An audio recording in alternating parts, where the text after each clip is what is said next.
Respected panelists and learned audience, Assalamu alaikum. I am Dr. Tamal. I work in NICBT Dhaka. My case, a 52 years old diabetic non-hypertensive male, and he is also a father of a doctor.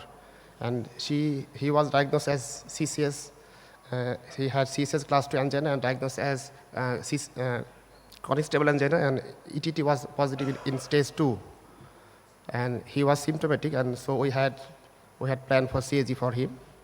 And the CAG shows the left system was normal, and the right system was RCA was diffusely diseased, and there should be some calcium on the proximal part of RCA.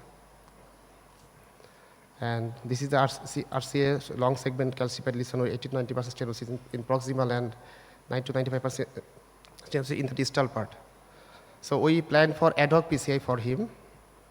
We tried to cross the lesion by the floppy wire, the run-through wire, and we could manage to wide the lesion.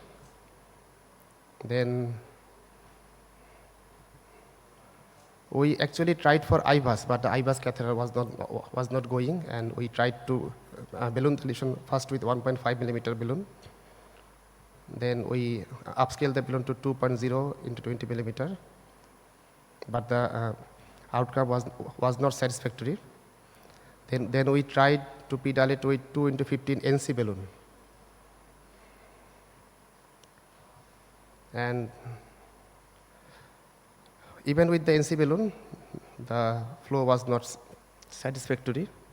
So we looked back to the lesion, and we could appreciate there was much calcium actually in the proximal part and also the distal part.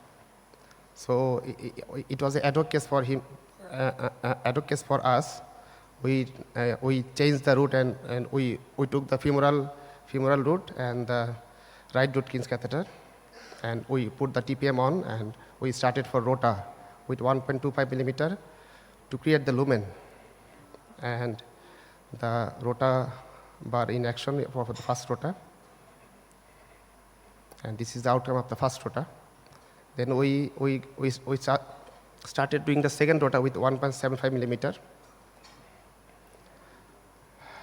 And this was the final polishing with the outcome with some slow flow after the rota. So we used some adenosine and nitrate, and then we p-dilated with 2.75 into 50 millimeter NC balloon, and this was the outcome after the rota ablation.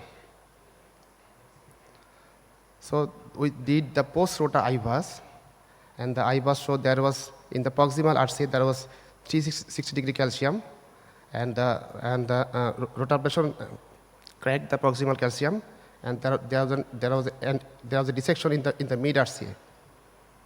And the MLI at the proximal RCA was significantly low, 2.79, and distal RCA it was 1.97, and there was a calcium nodule in the mid RCA. So the root ablation was quite effective, creating some cracks, and dia at the proximal RCA was about 5 millimeter. So the RCA was a 5 millimeter vessel in the proximal.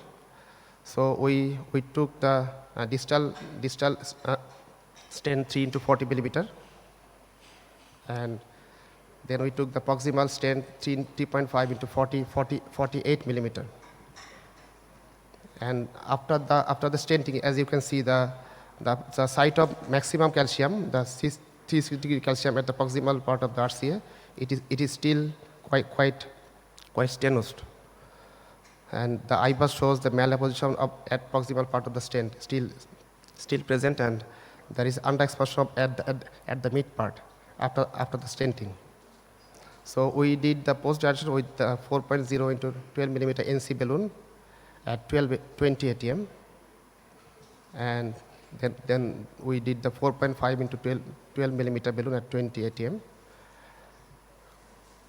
and then this was the post NC balloon IVAS showing we could achieve a good minimal stent area in the proximal, mid, and distal RCA.